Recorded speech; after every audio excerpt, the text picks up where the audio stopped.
Hay là Revo សេរីឆ្នាំ2020តម្លៃក្រោម$30,000បងប្អូនមើលមកផ្លែតប្រហែលជាមើលអត់ដាច់ខាងមុខនេះជាគៀងហ្នឹងគឺដូចជាមួយនឹង016 017ឯចំណែកឯប៉ាណាវិញគឺដូចជាមួយនឹង019ឡើងទៅ019និង020ចំណែកឯថាសកង់វិញប្រភេទនេះគឺប្រើ17អ៊ីងទំហំដូចជាមួយនឹង Hilux Revo V Edition សេរីឆ្នាំ2022ហើយប្រភេទនេះសរុបមកគឺជាប្រភេទ Hilux Revo ប្រភេទស្តង់ដារដោយសារប្រភេទនេះអត់សូវមានស្តុកនេះខ្ញុំចែករំលែកជូនបងប្អូនមើល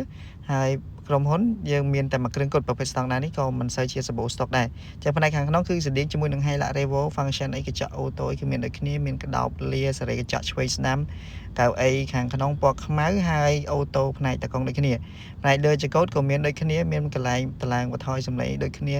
កុងទ័រអីហ្នឹងបើសិនជាបងប្អូនអត់សូវបានពិនិត្យមើលទេគឺដូចគ្នាមួយ Revo Series 20ហើយ touch screen ទំហំស៊ុំវាប៉ុនគ្នាប៉ុន្តែផ្នែកខាងក្នុងគឺតូចជាងកាមេរ៉ាក្រោយមួយមានដូចគ្នាហើយផ្នែកម៉ាស៊ីនជាក់ជាចំណុចដែលខុសបងប្អូនពិនិត្យមើលបានគឺបែបនេះគឺប្រើ manual ហើយគឺ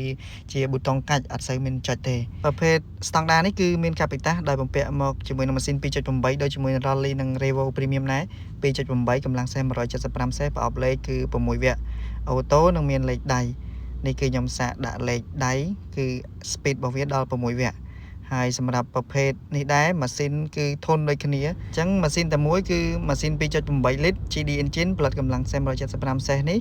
គឺពន្ធផ្លូវបច្ចុប្បន្ននៅតែ 20,000 រៀលទេអញ្ចឹងប្រភេទនេះអាចនិយាយបានថាជាសិស្សច្បងរបស់ V Edition ចឹងយើងហៅវាថាជាប្រភេទ Revo ស្តង់ដារហើយរីឯតម្លៃកាលពីថ្មីវិញក៏ប្រហាក់ប្រហែលជាមួយនឹង Hilux Revo V Edition ដែរសរុបមកតម្លៃលើ Vigo បន្តិចទេអញ្ចឹងបងប្អូនដែលមានចំណារអារម្មណ៍អាចជិះមកមើលផ្ទាល់បានទីតាំងនៅ Toyota សាខាមានជ័យផ្លូវ60ម៉ែត្រ